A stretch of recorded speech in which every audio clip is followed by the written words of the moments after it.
Our today's topic is concept of personality. It is your beginning of chapter 2 in a textbook of psychology part 2. Here we will study about the concept of personality. The term personality is derived from the Latin word persona, the mask used by actors in Roman theatre for changing their facial makeup. Personality जो word है वो derive हुआ है सबसे पहले हमारे Latin word persona से. अब पर्सोना क्या था? That was basically A mask जो एक्टर्स डालते थे रोमन थिएटर्स में अपने फेशियल मेकअप के लिए. जैसे थिएटर्स में हम किसी और के व्यक्तित्व को बताने के लिए जब हम दूसरे का मास्क पहनते हैं तो हमारी खुद की पर्सनालिटी छिप जाती है और हम दूसरे की पर्सनालिटी को उभार लेते हैं. जैसे आपने और भी कई जगह देखा होता है कि जब हम जानवरों की एक्टिंग करते हैं तो हम बिल्कुल उनके जैसे ही अभिनय करते हैं और उनके जैसे ही नज़र आना शुरू हो जाते हैं. हम उनकी पर्सनालिटी में डल जाते हैं. जानवर के अलावा अगर आप किसी दूसरे इंसानों की भी एक्टिंग करते हैं तो आपकी पर्सनालिटी टोटली उस टाइम पे दूसरे की पर्सनालिटी रिफ्लेक्ट करना शुरू हो जाती है. तो सेम वे जो मास्क है, मास्क इसलिए डाला जाता था कि ताकि वो अपनी पर्सनालिटी को छुपाते हुए जो वो रोल प्ले कर रहे हैं उसको अच्छी तरह से दर्शकों को बता सकें. For a layman, personality generally refers to the physical or external appearance. एक नॉर्मल पर्सन के लिए जिसने साइकोलॉजी नहीं पढ़ी है वो हम पर्सनालिटी क्या बोलते हैं? उसको बोलते हैं कि हाँ जो बाहर से बहुत अच्छा दिख रहा है, अच्छा वेल ड्रेस्ड है, वे ऑफ टॉकिंग अच्छा है, और हम उसको क्या बोलेंगे? इसकी पर्सनालिटी बहुत अच्छी है. For example, when we assume that the person also has a charming personality, if its appearance appears good, अगर उसकी देखने में बहुत अच्छा लग रहा है तो हम उसको कहते हैं कि उसकी पर्सनालिटी बहुत ही चार्मिंग है. The notion of personality is based on the superficial impressions. जो बाहर सुपरफिशियल में जो आपको आउटर लुक दिखती है, बाहर से आपको जैसा दिखता है उसके बेस पे हम उसकी पर्सनालिटी को जज कर लेते हैं, जो बिल्कुल रॉन्ग है. हमारी साइकोलॉजी जो मनोविज्ञान है इसको गलत कहती है.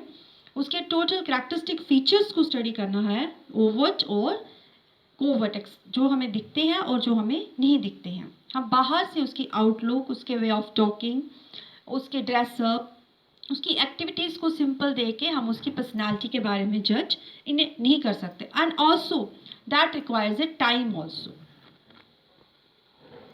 पर्सनालिटी को अगर हम सिंपल में डिफाइन करें साइकोलॉजिकली तो is defined as the characteristic sets of behaviours, cognitions and emotional patterns that evolve from biological and environmental factors. जितने भी हमारी characteristics हैं, हमारे behaviors में sum total of all the covert or overt activities. covert जो हमें नहीं दिखती हैं बाहर से, और overt that can be expressed. Cognitions हमारी thinking patterns, problem solving behavior, decision making behavior, और वो that is also a covert behavior. और इमोशनल पैटर्न्स, कि हम इमोशनली इंटेलिजेंट हैं, अपने इमोशंस को कंट्रोल कर सकते हैं या नहीं, अगर क्या हमें इमोशंस बिल्कुल लो तो नहीं है, और किस सिचुएशन पे हमें कैसे कौन सी इमोशन को आउटबर्स्ट करना है, दैट. और ये सारा कैसे इवॉल्व होता है फ्रॉम द बायोलॉजिकल मीन, हमारी हेरिडिटी और एनवायरमेंटल फैक्टर से. मतलब दोनों की इंटरेक्शन से हमारे जेनेटिक और हमारी जो लर्निंग है जो एनवायरनमेंट से मिली, एनवायरनमेंट से है, that involves the development of personality. The study of the psychology of personality called the personality psychology.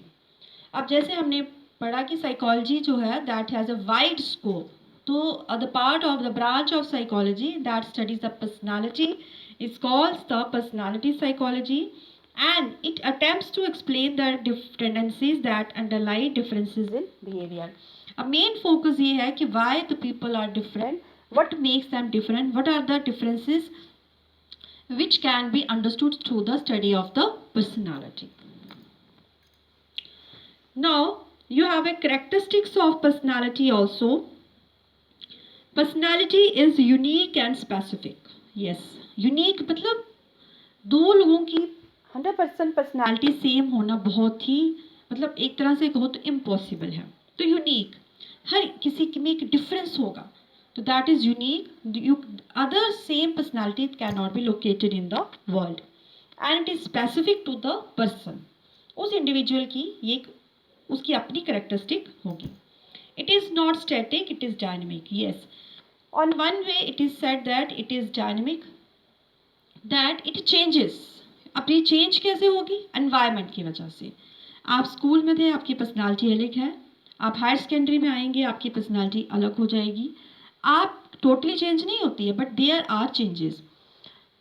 फिर आप कॉलेज में जाएंगे, there will be a shift in personality and when you will go to university and till death हमारी जो personality है उसमें हम change आता रहता है. That is because of the learning from the environment.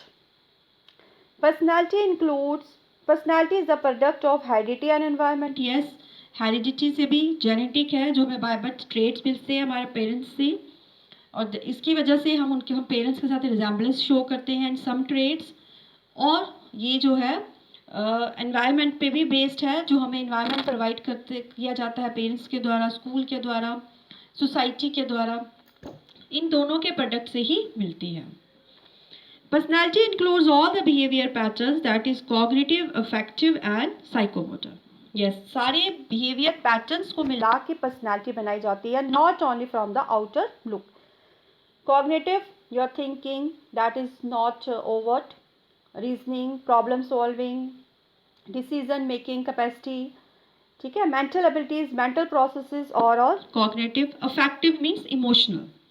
हाँ, आपके जो emotions हैं that come under your feelings, that come under your affective. And psychomotor, that is your abilities related to the locomotion. तो means कि सारी आपकी जितनी भी total nutshell में देखें तो all the activities they comprise the personality. Personality cover all the activities at the conscious, semi-conscious and unconscious level. Yes, जैसे our mind that is at conscious, subconscious और semi conscious and unconscious level. अब हर एक level की अपनी एक importance है. अब conscious में हम कॉन्शियस होते हैं, लेकिन हमारे बिहेवियर को सबसे ज़्यादा जो इम्पार्ट करता है वो हमारा सब कॉन्शियस या सेमी कॉन्शियस पार्ट ही इम्पार्ट करता है. तो वो भी हमारी पर्सनैलिटी को डिपिक्ट करेगा. अब अनकॉन्शियस लेवल भी बहुत इम्पॉर्टेंट है. हमारी जो ड्रीम इंटरप्रिटेशंस है वो अलग से रोल प्ले करते हैं. तो means all they combine together to form the personality.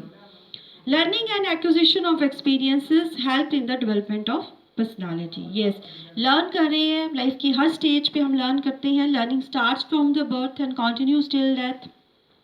And हमारे जो खुद के पर्सनल एक्सपीरियंसेस होते हैं, जो हम खुद फील करते हैं, जिनसे हम गुजरते हैं, वो बहुत बड़ा रोल प्ले करते हैं. उसके बाद ही हम अपनी लाइफ में चेंज लाना पसंद करते हैं, और हम अपनी पर्सनालिटी को कई बार खुद ही हम अपने बिहेवियर को चेंज करते हैं. तो पर्सनालिटी जो है that is the acquisition through interaction of the heredity and the environment. Okay. Thank you very much.